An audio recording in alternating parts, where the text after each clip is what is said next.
جب بھی کوئی سائل کسی سے مانگتا ہے تو دو طریقے ہوتے ہیں. کچھ سائل ایسے ہوتے ہیں جو کوئی بات نہیں کرتے, سیدھا کے ہاتھ پھیلا دیتے ہیں. ایک تو سائل یہ ہے. اور سائل مانگنے والے جو بڑے اچھے طریقے سے مانگنے کا بھی فن جانتے ہیں تو ان کا طریقہ یہ نہیں ہوتا کہ کسی کے آگے جا کے بس ہاتھ پھیلا دیں. پہلے وہ اس کی تعریفیں کرتے ہیں, پھر جو ہے وہ اس کی رحم دلی کا ذکر کرتے ہیں, پھر اس کے مال و اسباب جو اس کو دیے گئے ہیں ان کے قصیدے پڑھتے ہیں, پھر اپنی وفاداری کا اظہار کرتے ہیں, پھر جھولی پھیلاتے ہیں. تو یہ دوسرا اور مہذب طریقہ ہے. ایک تو مانگنے والا اپنی ضرورت کو یوں ہی کسی کے سامنے رکھ دے, اور ایک یہ ہے کہ مانگنے والا اپنی ضرورت کو رکھنے سے قبل جس سے مانگ رہا ہے پہلے اس کی تعریف کرے. اب بندے اللہ سے ہدایت مانگنے کے لیے کھڑے ہوئے, پہلے تو وضو کیا, صاف ستھرے ہوئے, کانوں پہ ہاتھ لگائے, اس کے بعد ہاتھ باندھ کے ادب سے کھڑے ہو گئے, اور اب مانگنے لگے تو کیا بولے, الحمدللہ رب العالمین.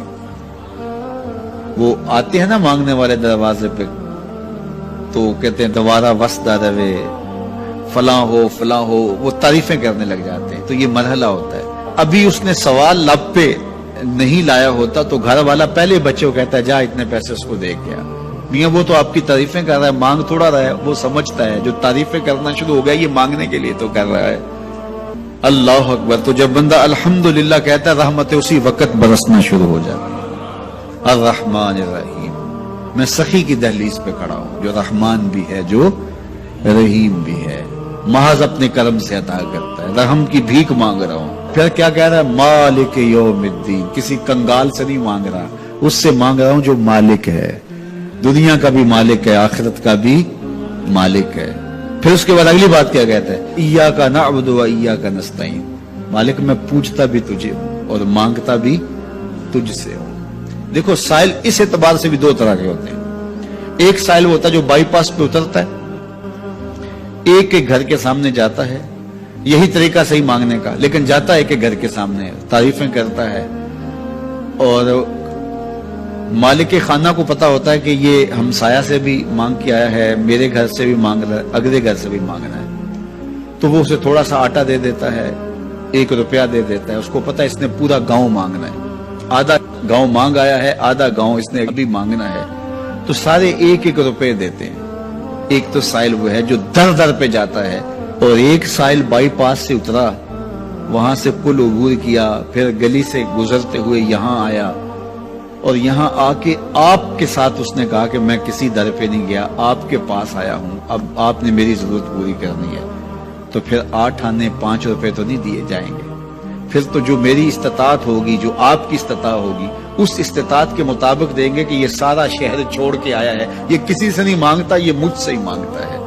تو پھر آپ اس کی ضرورت پوری کریں گے. اگر آپ کے بس میں ہوا تو مانگنے والا کیا کہہ رہا ہے, ایاک نعبد, یہ پیشانی کہیں اور نہیں جھکتی, و ایاک نستعین, یہ جھولی کسی اور چوکھٹ پہ پھیلتی نہیں. وہ کریم, وہ مالک رب جو تمام جہانوں کا رب ہے, میں اس کی دہلیز پہ کھڑا ہوں, اور آیا سیدھا اسی کی دہلیز پہ ہوں, نہ اس سے پہلے کسی در پہ گیا ہوں, نہ اس کے بعد کسی در پہ جانا ہے. تو پھر مالک بھی کرم نوازیاں اور رحمتیں اس کی جھولی میں ڈال دیتا ہے. اب اتنی لمبی تمہید باندھنے کے باوجود مانگا کیا, ذرا غور کیجئے. یہ وہ ہے جو ہم ہر روز ہر نماز کی ہر رکعت میں مانگتے ہیں, اور مانگنے کا طریقہ کتنا خوبصورت ہے. اور مانگنے والے یوں ہی مانگا کرتے ہیں, پہلے جس سے مانگنا اس کی تعریفیں کرتے ہیں.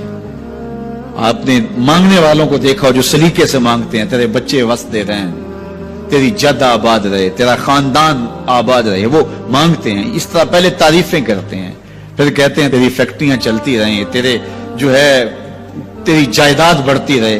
تو وہ اس کے خزانوں کا ذکر کرتے ہیں, اور پھر کہتے ہیں کہ یہ فقیر نمانہ تیری چوکھٹ پہ آیا ہے, اس کی ضرورتیں تو پوری کر دے. اب بندہ بھی اللہ کے حضور جب حاضر ہوتا ہے تو مانگنے کا سلیقہ کیا ہے, سب سے پہلے کہتا ہے الحمدللہ رب العالمین. میں کسی کنگال کی چوکھٹ پہ نہیں آیا, تمام جہانوں کے پالن ہار کی چوکھٹ پہ آیا. اسی کی تعریفیں اختیاری بھی غیر اختیاری بھی, واسطے کے ساتھ بھی بلا واسطے کے ساتھ بھی, اسی کی خوبی ہیں, سارے اسی کے کمال ہیں, وصف سارے اسی کے ہیں. پھر اس کے بعد کہتا ہے الرحمن الرحیم، وہ رحمان بھی ہے وہ رحیم بھی ہے. پھر اس کے بعد کہتا ہے مالک یوم الدین، وہ دنیا کا ہی مالک نہیں آخرت کا بھی مالک ہے، یوم حساب کا بھی مالک ہے.